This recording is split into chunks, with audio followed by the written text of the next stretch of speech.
Happy Thursday, everybody.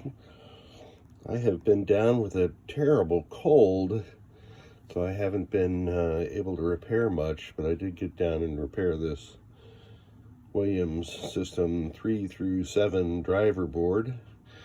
And what I did to it was I replaced the headers all the way around. That's 12 headers, the male headers. Client or somebody else had already replaced the 40-pin connector, and again, I'm only working on the driver board, so that was nice to have that replaced for me. I had an indication of blanking, so when that LED comes on, that means the blanking is on and the system's working like it should. It did have two failed coil circuits, the ones with the gold stripes on top. One was locked on and one would never come on. And it did have two failed switch columns. And when I got to looking at the upper two chips with gold stripes on them, those are 7406s. Both of them had rotting chip legs, so I replaced both of them with, and used a good quality 14-pin dual wipe socket. Somebody had already replaced, or at the very least socketed, I'd say replaced all these 6821s. And I'll just mention it, I don't like using these machine pin sockets anymore, especially for big chips, because it's so hard to get the legs back in, and the insertion and non-insertion life cycle of these things is only about 2 or 3 shots at it. So let's boot it up. I have had it booted up. I have my old Firepower MPU as the driver board. You can see it's still sporting the old 6 ROM configuration, and someday I'll get to update my own Firepower.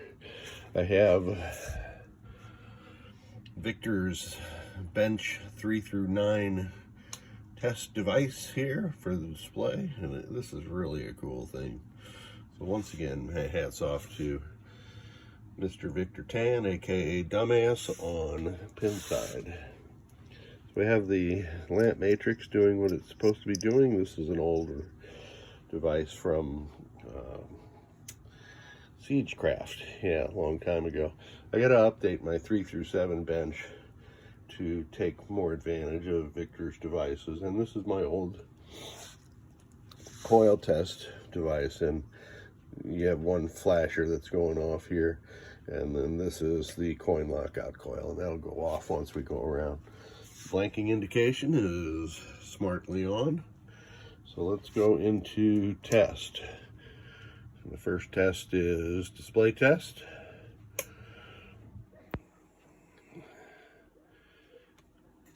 Turn off the lights. Now all this data is coming from the MPU, and I know my MPU is working, so not a surprise that that's all working.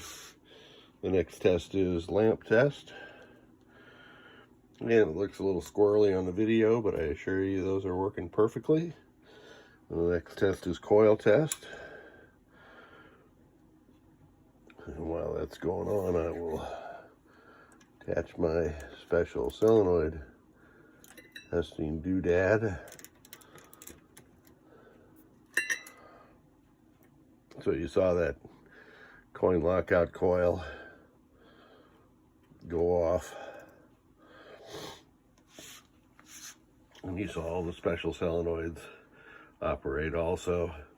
So I've got my special Williams sound and solenoid tester doodad.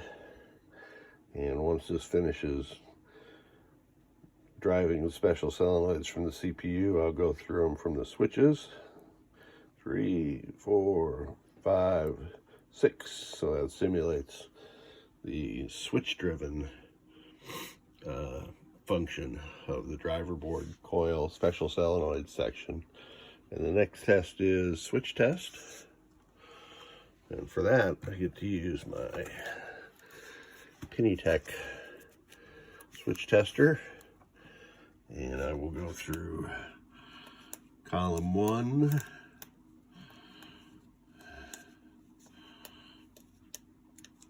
And then I'll go through row 1, and of course this is going to increment by 8 each time, so 25, 33, 41, 49, 57, and the last switch on firepower is 58.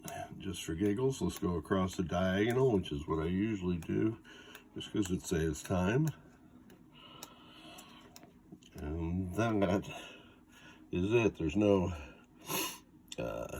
switch is higher than 58, so there's 57, 58, yeah. So this driver board is good to go. Somebody had installed this janky film capacitor. That's just a bypass capacitor, and I may change that out too while I'm on it. And somebody had also installed the FET mod into the lamp matrix section. They did it with 0 ohm jumpers instead of doing the voltage divider circuit as we recommend in the PinWiki now, but this works, so I'm going to leave it alone. I always replace the 5-volt filter cap here, so she's good to go. Thank you so much for sending it.